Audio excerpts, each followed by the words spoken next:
welcome to another episode of Coming to Your Senses, where we talk about navigating the labyrinth of the mind and emerging victorious. And often that can actually mean that we need to face a significant challenge in our life to wake up to our senses. And in the instance of today's guest, that meant a near-death experience at a very young age. I'm sure she's going to share more about this and much more about her extraordinary life, I'm pretty sure.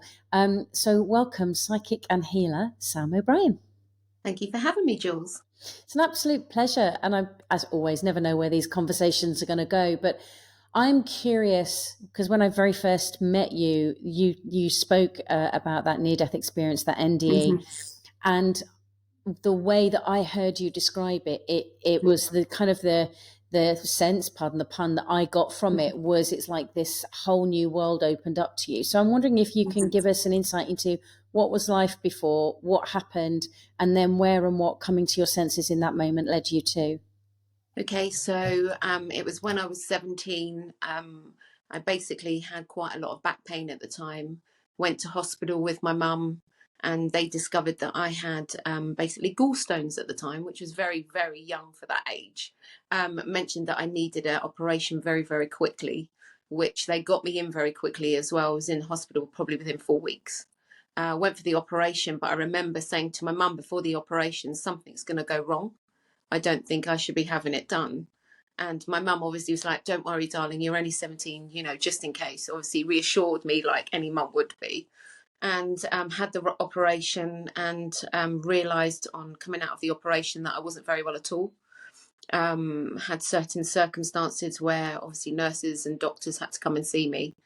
And then they discharged me from hospital and went home. And basically the doctor, my mum called the doctor in the GP, and he said, I'm afraid your daughter's seriously ill. Something's obviously happening because she's turning yellow. And I had yellow jaundice at the time. So they sent me back into hospital where they basically left me for nearly 2.5 weeks and didn't do anything with me at all at that time. So then it went on for me to have another operation basically to save my life. Cut a long story short, I ended up at St. George's in London, where they did a 21-hour operation to save my life, and ended up with septicemia, peritonitis and everything, ending up in HDU for quite a while and ending up in hospital for nearly 6 months of my life, to then going on to my first near-death experience, which is what you talked about. So what can you, for anyone who's, I for one have never experienced a near-death experience, and I'm not inviting that in, by the way. But what I'm intrigued by, and weirdly in the last 4 or 5 years, I've met a number of people that have experienced it. And the thing that has always surprised me is that there's a similar description that gets explained. And I'm just curious as to whether that was your experience as well. So at 17, I obviously experienced it. And then I went on to have another operation to recorrect what was already done. And at that time, I went down for another operation, which took about 18 hours again. And at that time, I basically, I call it travel the other side. I basically died for 3 minutes. So, and at that time, I saw them working on me from above and not thinking, I was laughing my head off thinking, what are they doing to me? Are they saving my life? I didn't feel it as like I was dying. It literally felt like I was traveling to another world or another side. Where I felt that I met my nan's sister. I'd never really had anything to do with her before that. Obviously, I'd met her a couple of times, but not obviously had serious chats, to then discover later on in life that she had had exactly the same operation as me and it killed her. Oh, so it was wow. a bit like she was reassuring me on that table at that time, it's not your time, you need to go back in. And then I was directly back in my body laughing my head off, which was actually quite, I wouldn't say it was a traumatic experience. I felt it was very enlightening at the time and probably something quite special that maybe nobody ever has experienced. Obviously there is, but nobody has experienced at that time the same as I did. It's interesting. So when you, you woke up on the surgeon's table or whatever it was laughing? Yeah, so I was rushed down to HDU, high dependency unit, where they had to put a stent into my neck to kick my kidneys in. And at that time, my heart basically just stopped. So they had to resuscitate me. Yeah, so I was out for 3 minutes, but those 3 minutes felt like I was still in my body. So it Right. was like I hadn't gone anywhere. So it was like I went to another dimension, or as I call it, I went to heaven. If you've listened to the first episode of Coming to Your Senses, you'll know that in the early 2000s, I experienced a breakdown. I tried different therapies, but it was coaching that truly helped me transform my life. Initially, when I discovered coaching, though, I couldn't afford it. And it was a kind soul who sponsored me not only to have coaching, but also to train and become a coach. And my promise to them was that I would pay it forward. And I've done that in many ways over the years, initially through social media and private Facebook group called Confidence Revolution, and also through Coming to Your Senses, the podcast. But it triggered for me a passion to really want to make and create a secure, supportive space for people to be able to come together and have conversations that transform their lives. So I created the Conscious Conversations community. It's a group where we meet on more than once a month. We have a focused theme which is guided by the community and facilitated by me. There's hundreds of hours of learning and resources and materials to help you transform your life in a like-minded space. Because I get passionate about it, and because this was my promise to pay it forward, I'm offering you the opportunity to trial it for £1 for the first month. If that appeals to you, then head to juleswyman.online/conscious conversations offer. juleswyman.online/conscious conversations offer to explore what's available for you through being part of a conscious community. Yeah. See, but again, this is the thing this is why I love having conversations with people like yourself, because Yeah. I've never experienced it, and yet there's so many commonalities. And this is absolutely true. Literally at the weekend, I was reading a book, and she described having an operation and quote unquote dying, but raising out of her body and laughing, exactly what you've just described, laughing at what was going on. And in her, the way she was describing it was that during the operation, the anaesthetist wasn't sure what was going on and was being, is she actually under? Because she was, the physical body was laughing as well. And he got this kind of intuitive hit of, no, she's fine, she's happy, she's all right, don't do anything. And this is why I find it all fascinating. And I have no idea, because I've not experienced anything, and I'm not pro anything, I'm not anti anything. I'm just absolutely open, because I don't know. I really, really don't know. What did that experience, because you said to your mum before you had the first operation at 17, something's going to go wrong. So did you have intuitive hits when you were a teenager? Has that something that's always been part of your life and then got heightened afterwards, or was it something else? If I'm going to be brutally honest, I feel my intuition kicked in massively, because I knew that I did not want to be there to have that operation at that very first one. And it actually called my mum to say, this is going to go wrong. I mean, I knew it was going to go wrong. So may it called intuition, may it be that somebody was there looking after me. I really don't know. And I really couldn't answer that question, because it feels to me that it was just something that I felt protected. I felt protected. Even if it went wrong, I felt protected. Wow. And I said, it needs to happen for me to move on in life. I just felt protected. And I know I've always felt protected the whole way through my life. So it may be intuition. I don't know. And so when you were coming out of the other side of that, then you say you think that really opened your intuition up and you listened to it a lot more. What then changed in your life? So my first operation was 17. The second one was when I was about 21, 22. About a year after that, my vision started changing. I started seeing things quite vividly. So I remember going home for the first day to my mum's house after being in a hospital probably over 2 years. in total, to then obviously going back to my mum's house to live and stay because I was only a young girl. And I remember saying to my mum, I keep seeing things in the lounge flying around. I keep seeing weird things. I can't explain it. And I was very, very grounded at that age, extremely grounded at that age, and not thinking anything of the woo woo, as everybody calls it. Yeah. And I get people saying to me, are you woo woo? And I started feeling things. And I remember saying to my mum one day, do you see that lamp? Did you see that lamp just move? And she said to me, no. I said, well, come and sit with me. Can you see it? And she saw it. She saw everything moving around me. And that was the first time that I really experienced spirit, and not thinking anything of it, just got on with my time. And then it got stronger and stronger to the point of me seeing ill health to the naked eye in people. Going to a coffee shop with my mum in Windsor one day, and I said to her, that young boy over there, mum, I can see that he's got a brain tumour. And she said, you need to say something. And I thought, is it my intuition, like you say, or is it an ability that I've started to get? And I didn't question it. Went over to the mum and said something. And then a few months later, I don't know how many months, she come back to me and said, Sam, you're right, my son's got a brain tumour. And that's how it first started. And it wasn't the psychic part, it was actually the healing, the illness part that I started seeing very, very quickly and clearly. Then going on, obviously, to start to predict things like 9/11, Concord crash, and loads of things. So if you call it intuition, then my intuition must be pretty spot on. So, so is it that you're seeing those things outside of you, and therefore, like with the medical side of things, you're seeing it on somebody, but you're also seeing premonitions internally as well?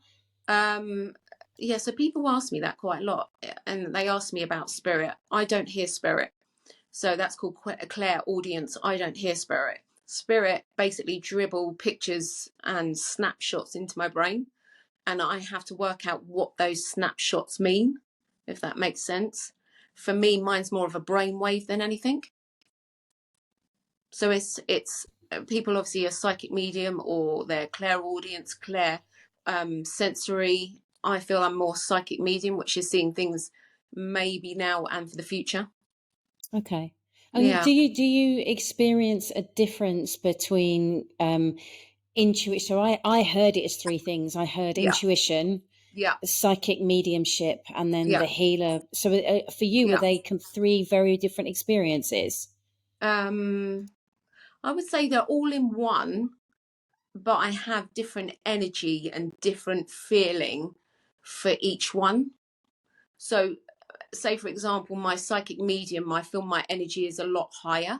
My healing part of it feels more calmer. And then my intuition is very similar to what the psychic medium part is. So it all feels different energy systems to me.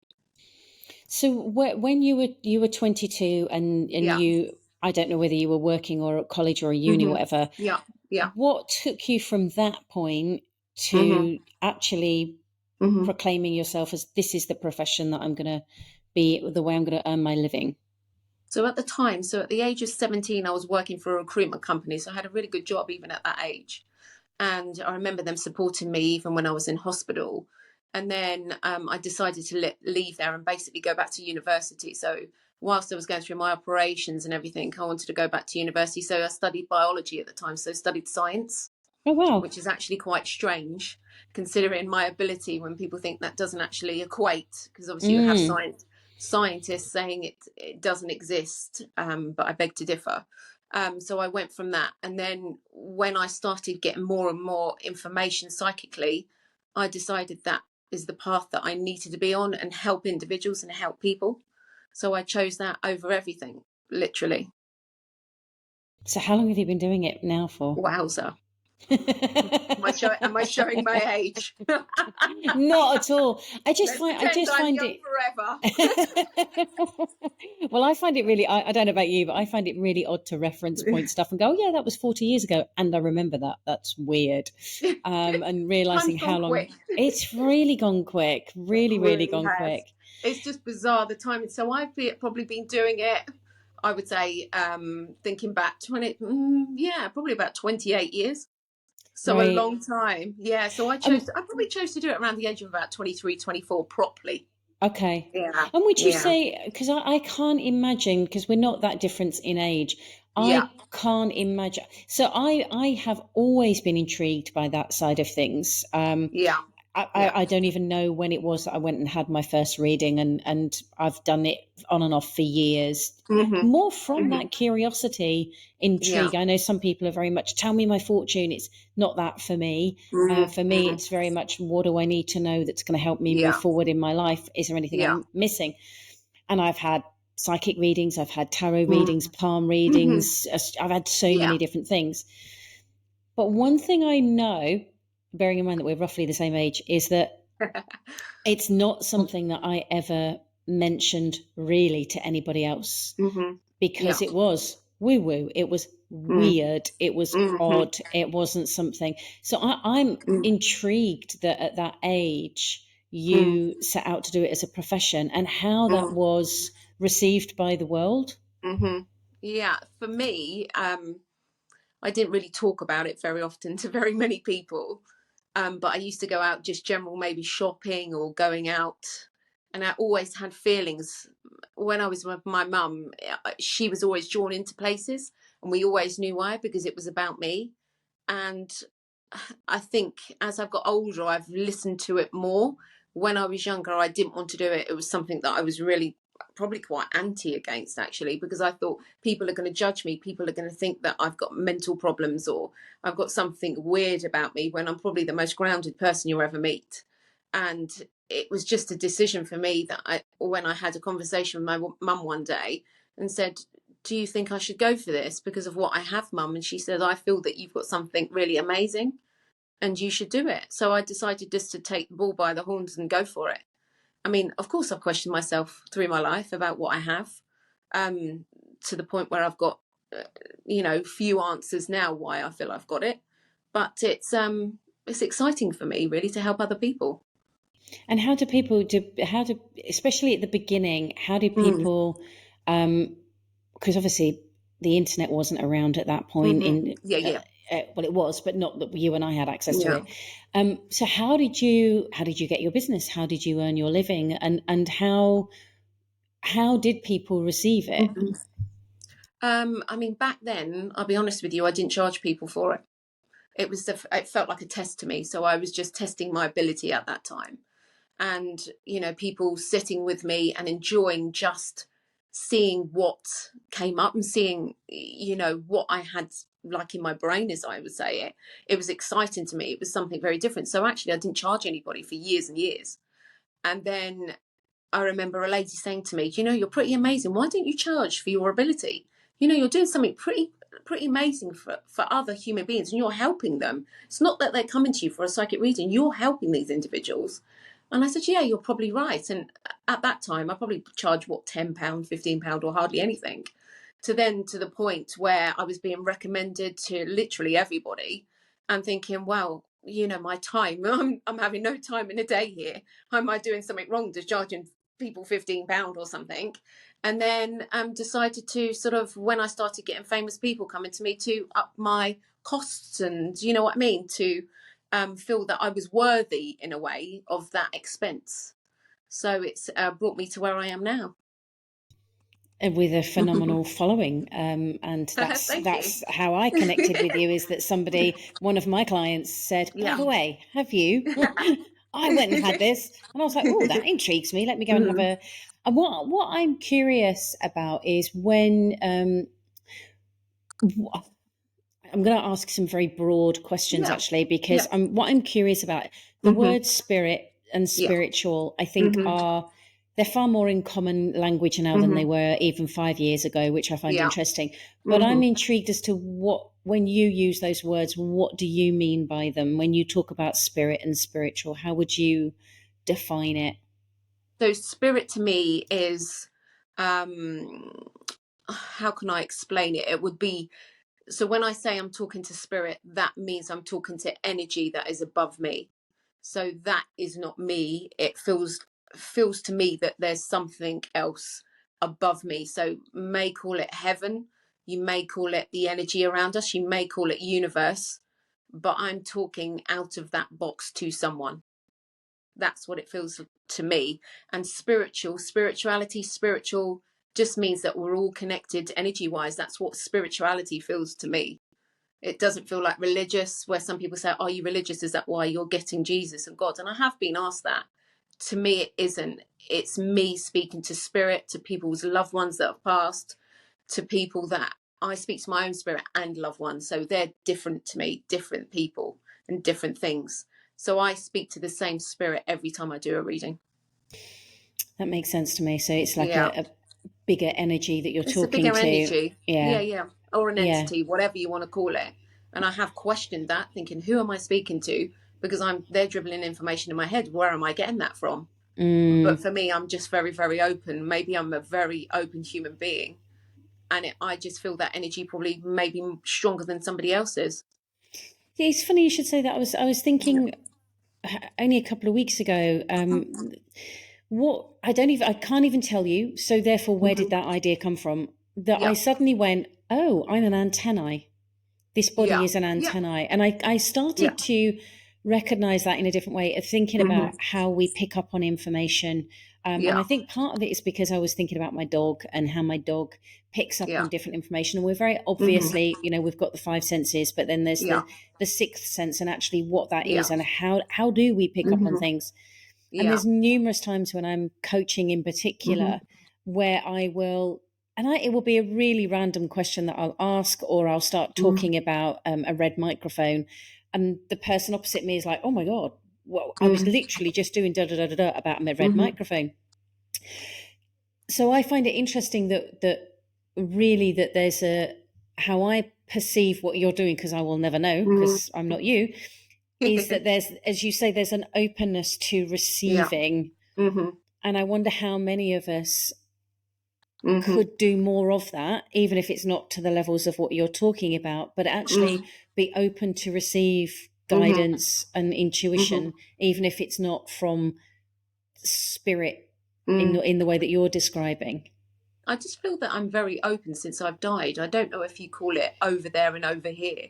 That's how I would say it. I feel like I'm like on a borderline or a precipice of being in heaven and also being here. So it's a bit like when people state that they're not grounded or they're grounded. I just feel that I'm obviously grounded because I do the readings, but I'm also not. So it's a little bit like my soul is still there, but it's also here.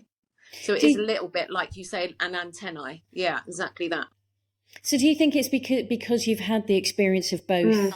You can actually see the 100%. unity of those things, of why you're here in this physical body for this reason, its purpose at this time, and you've got that other experience to be able to bring in and connect. It's fascinating. 100%. Yeah, I mean, I don't feel like I'm in my body 100%, which is a very weird thing for me to say, because I feel like this is just like a human form. I don't feel like I'm every day in my body.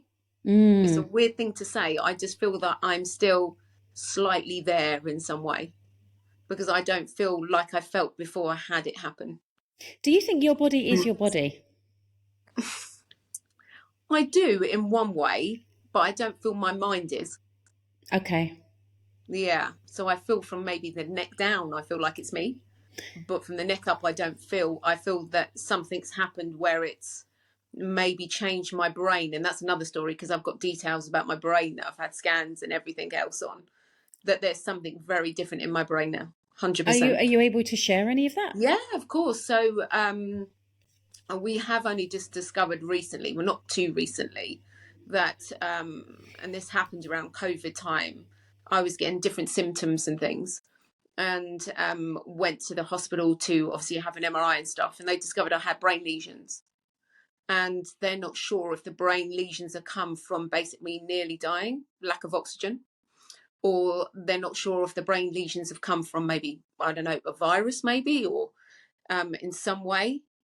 But one of the lesions on my frontal lobe, so it's on the frontal part of my head, so it's memories, anything where you get information in, and I've got one right on it. So they're not sure whether that is stimulating it in some way. Yeah. So it's interesting to find out that. So I've got something in my head that's quite unique. I've got one north, south, east, and west. So don't know what that means. You're a compass. Yeah, I'm a compass. Literally, I'm a human compass. A human compass. Yeah, human compass. So they're not sure if that's what's doing it. They're not sure. But having the MRI and having an upright MRI, which I've had again recently, they've showed that my brain waves when I'm tuning into somebody literally change, and they go quite like like an ocean. So Okay. my brain waves change dramatic, like I can't even explain, really majorly with when I'm tuning into somebody. So they've Yeah, actually scanned you when you've yeah, shifted from being, I'm going yeah. to say, in your usual state The usual. through Yeah, yeah, to when you're actually looking to yeah. connect to I just spirit. did an upright head MRI of it, which was actually very, very interesting for me because I used to question my ability quite a lot. Right. And now it shows that there's something there scientifically as well, which is pretty special, really. I'd be Yeah. intrigued to know the wave like Mm, shift as to how yeah. that maps across Mm. to somebody who's a high level meditator, for Oh, example, and whether 100%. there's Yeah. a parallel there of Mm, that brain state shifting yeah. into a different, Yeah. because so many meditators Yeah. will have insight. Oh, of course. I wouldn't necessarily say that's, I think Yeah. insight, intuition, they're all different things, but Yeah, because it goes into like a delta wave. You get a beta wave and a delta wave. So I think it's when they're on a calm, and I don't know a lot about it. The calm, the state of the brain wave changes. So it probably would be possible for somebody who meditates a lot, which I do meditate, because I have to clear all my thoughts and things. It would be quite surprising or quite interesting just to see what theirs would show as well. mm. Yeah. So it's quite an interesting conversation, I would have thought. Yeah. That does Mm, intrigue me. I know that there's mm. a gentleman. I'm going to say Andrew Newberg, an American Oh, guy okay. whose name Hmm. I hope I've got right. It's Andrew Hmm. Newberg, who's been studying a lot to do with Hmm. science and spiritual and Okay. monitoring people's brains, which is why that Yeah. came to my mind of thinking. I Yeah. wonder if there would be a parallel with how your brain functions in that state Hmm. with what he's Yeah. experienced and discovered there. I'd love to meet him. He can test me all he wants. I'd love it. So Andrew, if you're Let's listening, I'm there. let's see if this happens. Maybe Yeah. I will send him a copy of the podcast and go, wonder Yeah, if you that could, would be amazing. do you think that sensory awareness is something that more of us, it would be helpful for more of us to tune into on a daily basis? And if so, Hmm. why do you think it would be helpful and how could we do it? For me, I feel it'd be really helpful. It would bring insight into somebody's life, help them mentally, physically, but it would also help other individuals in their life as well to bring calm, to bring insight, to bring calmness in the world and a bit more love, I feel. Yeah, and I think we need that right now in the world, especially the spiritualness. I think it would help the world majorly. How can we do it? What's the if I'm a complete, I've no idea what these two are talking Yeah. about. I've never done it Mhm. before. What would be an initial way of being able to start to do that for ourselves? I mean, meditation is huge to calm the brain, to bring it to like a delta wave level, to bring it to a calm level would be the start. You have to have a calmness about you to 100% open your third eye up, because otherwise you're letting all the other energy around you, the noise, everything around you. As long as you have that calmness and that openness, I feel anybody can do it. Yeah. That's what I feel anyway. I'm not saying everybody would be possibly be able to do it, but I mean, we're all human at the end of the day. We're all in touch with, our feelings, our emotions. If you're in touch with that, you certainly can be in touch with the other side. That's what I feel. So, Yeah. having never given birth myself, and I know Okay. that you Hmm. have, so Yeah. you would be able to tell me what your experience of this is. Yeah.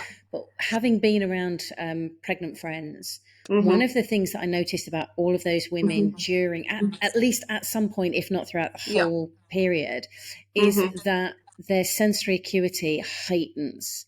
So Hmm. not only in the sense that smell and taste is to the point that Change. they crave something or whatever, Hmm.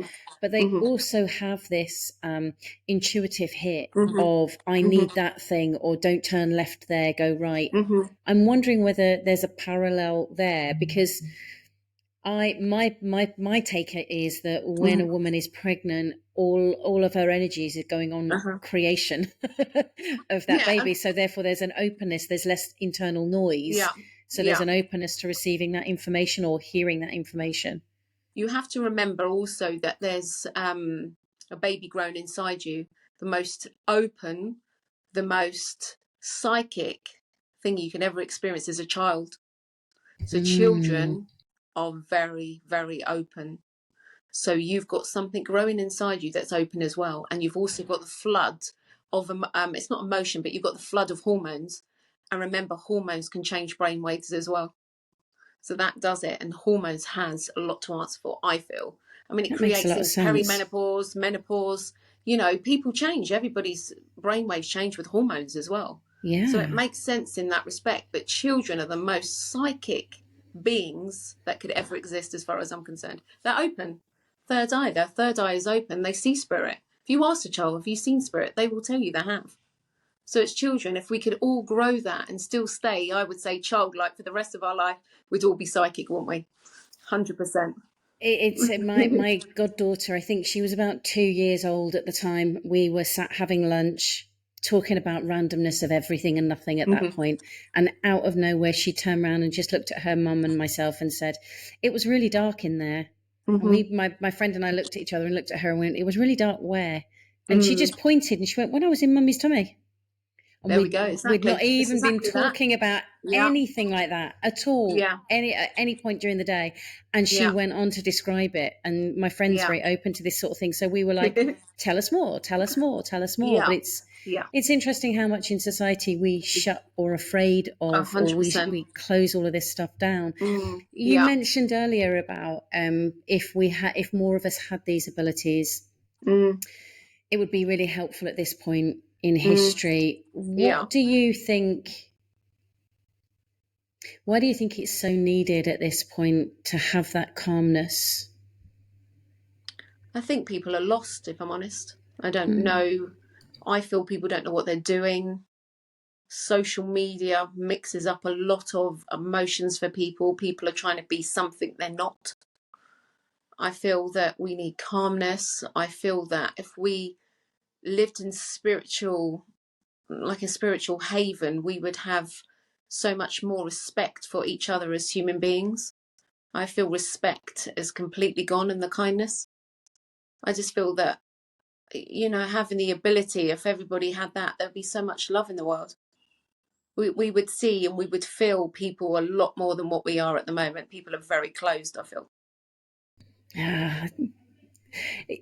I just couldn't agree with you more. And I think that if we would have more compassion is the word that came to mind 100%. When you were talking then, you know, an understanding of, I don't know why that person's cut in front of the car that I happen to be driving. There's so many possibilities and reasons. I don't know why that person's not held the door open, or why that person's not replied to my email, or why that friend has said what they've said. I don't know what's going on for them. And I think that we can get so caught up in this individualistic lifestyle that we forget to open. And what I love about this conversation is the simplicity of the difference between being open and closed in our everyday life, and it's not that I don't think need to be open the whole time, because there are times when actually it's more fruitful to be closed. But I'm open probably 24/7. How does that? There's a time I'm ever closed. I think that I just give. I don't feel like I want to close myself down, because I feel that, you know, closing yourself, you're not living your truth. Does that not impact on your boundaries and things like that, though, and demands? Or I don't think I have boundaries, really. I think that, you know, if I do what I do, why shouldn't I share that? Why shouldn't I give? You know, having boundaries means you're shutting yourself off, you know, from the world and what the universe has for you. If you're shutting yourself off, how can you ever feel properly? I don't understand that. That's not something in my vocabulary. Shutting myself off, I would never do it. Yeah, it's bizarre for me to say it, but I understand what you're saying. Does that mean that then you're quote unquote open for business the whole time? I wouldn't say I'm open for business all the time. Obviously, I sleep. I have to sleep. But it's always a bonus. I'm open for business. For me, it's more, I just don't want to close myself down. I don't want to lose my ability. I don't want to abuse my ability. If they want to use me, then that they're using me for a reason. You know, I just feel that it's what I'm meant to be doing. Why else would I be on this earth? Obviously for my family, because I love them immensely, but why else would I be on this earth if I'm not learning more about myself? I Interesting. love that. That's yeah, it really is. And there's Mm, just, I think there's, as ever, there's so many nuances in things, and I think, you know, hmm whether we're just talking about open close boundaries, or there's Yeah. nuances within that of, hmm and I think that it's very easy to, let's say, listen to a podcast, watch on something on social media, hmm and assume whoever the person is that you're listening to, Yeah. that they've got it right and therefore I need to follow their way, 100%. rather than trying it on for size and Mm, seeing what actually fits, what doesn't. And I think that hmm then goes into the integrity and the Yeah. alignment with who you are and how you show up. Yeah. Yeah. So yeah, I find it fascinating. I really, really do. If you if you had any advice or guidance to give to the audience about what hmm they could do, what practices aside from meditation that hmm they could do to help themselves be more open, more of an hmm antennae, and hmm it for themselves and their Yeah. families, let alone hmm the wider world, what would your suggestions be? Quiet time for yourself, quiet space for yourself. Even if you've got a busy life around you, every human being needs their own space, own time, even if it's half an hour a day, an hour a day. I usually get that chance to have that around about 9:30, 10 o'clock at night. That's when spirit is more busy for me, actually, around that time. So that's when I see the lights, I feel their energy. So I would say, you know, out of everything, out of busy lives, because we've all got busy lives, I mean, everything is so confusing and manic these days, is to have some space for yourself and just listen. Just listen to what your head and your heart are saying, because it'll give you the answers and it'll give you names as well if you really listen. That's interesting. That's Mm. interesting. hmm And going back to what you said as well about people, in your view, people at Yeah. the moment are lost. hmm What would you the phrase that came to mind is give me a map. It's like, that's really interesting because it's yeah. assuming that lost means that there's a route out.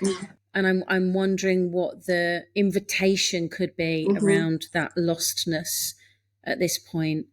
I feel there's just too much pressure on people to deliver something or to match somebody else's status. You know, somebody's got more money than you, they might be more beautiful than you. Like a lot of women are getting a lot of face work at the moment. The thing Yeah. is, you're individual, you're brought into this world the way you are. You either accept it or you have trauma in your life. You know, acceptance is a very big thing for me. And that's why I feel people are lost, because they're not accepting, you know, who they actually are. Because, you know, delivering to this world at the moment with the pressure is just so extreme. I just feel that just relinquish a little bit and allow yourself to listen to the universe. I couldn't agree more. Somebody Mm, said, I quite often will go, this is not Botox. This is my mm, real face. Look, it can, because one of my colleagues said to me a few years back, so where do you get your Botox done? mm, And I said, I don't. And she's like, oh, come mm, on, you haven't got skin like mm. that normally. And I was like, yeah, I have. Yeah, have. Part of that is good genes. Yep. Part of that is good health. Part of that Yeah. is good skincare. Yeah. Part of that actually is the Yeah. fact that I had eczema as a child. Okay. I Yeah. suffered so badly with that right Yeah. the way through into my mid Mm, 20s. So mm. it meant that I didn't wear a lot of the stuff or use Okay. a Like lot of the everybody stuff else. that other hmm people did. So I Yeah. think that stood me in good stead as well. But I think Mm. that there is an acceptance of there are Yeah. wrinkles there. Yeah. There's different stuff there that wasn't there Yeah. before. And I think Mm. the hormonal changes and everything like that Yeah, invite of that in course. as well. 100%. And I understand if you've been through like an accident or trauma. I understand if you have to have an operation. I'm not talking about that. Yeah. But what I'm talking about is people are going to the extreme forms of trying to recreate themselves, and I don't feel they have to. If they really look inside and listen to what their soul, everything is saying, you'd have a much more peaceful life. You Mm. really would. It's sad, really. I really feel for people in that respect. I do too. I do too. And I think my view is this perception of lost is because Mm. I actually don't think anybody is ever lost. They're No, just no, not I understand where they where think they they should be. Yeah, I agree. And I actually, I agree. think that navigation of that comparing themselves to somebody else on social media, for example, and going, Yeah, well, I should be where they are. It's like, no, they're meant to be where they are. You're meant to be where you are. that's it, That's why you exactly. are where you are. Yeah, exactly. I'm not saying that you don't speak to the universe, because I do manifestation and I speak to the universe and things. And I'm not saying people can't do that, because that is amazing when things start to manifest. It creates something unique. I'm not saying that, but I'm saying follow your path, what's been given to you, change it, manipulate it how you want to, but don't take it to the extremes. Because then once you take it to the extremes, there's no coming back. I think that what people, in my view, misconceive about the word acceptance is that it's a resignation. Oh, well, that's the way that it is. I can't do anything about it. It's like, no, my resignation was about, oh, well, my legs are the way that they are. My acceptance is my legs are the way that they are, and I can go and do stuff at the gym, and I can go and it's that kind of thing. So I think that there's a recognition that acceptance is not resignation and giving up. Acceptance is, this is how it is right now, and what do I want to do in the future, and what steps can I take to go towards it. That's how I hear. And just learn from it. We're all here to learn. It's exactly what we're here. The only reason we're here is to learn. I have a final question, or go for it, because I think that I think all of the things that you've said, they're practical around meditation, taking time for you, getting quiet and listening to those inner voice, discovering that calm. And one of the things that I learned a few years ago, and it shocked me actually, was that calm isn't something that you create. It's already there. You've got to see what's creating the chaos. Stop creating the chaos, and the calm can be. So I think that's a really helpful practice. But what I'd love to ask, Sam, is there anything that we haven't discussed that you think would be helpful to share, or is there anything else that you want to make sure that we bring to this conversation? I think the last thing I'd like to say is just listen to your inner noise. We have inner noise. Sometimes some things are louder than others. Sometimes things are quieter than others. And I think if you bring in those quieter bits, sometimes they're more special than the noise that's going in and around you. Because if you really listen, those answers are there. And everybody can have those answers, even for themselves, not just psychics. That's what I feel. Even though everybody comes to me and I help as many people as I can, everybody has that inner being. Thank you. Thank You're you welcome. so much for gifting us your time today, which is extremely precious, and sharing this. I will, of course, put all of Sam's details in the show notes, so that if you do want to reach out and challenge yourself, we're trying to get him booked in with her. Good luck. But thank you so much, Sam. Thank you, Jules. Thanks for everything, and send you all my love.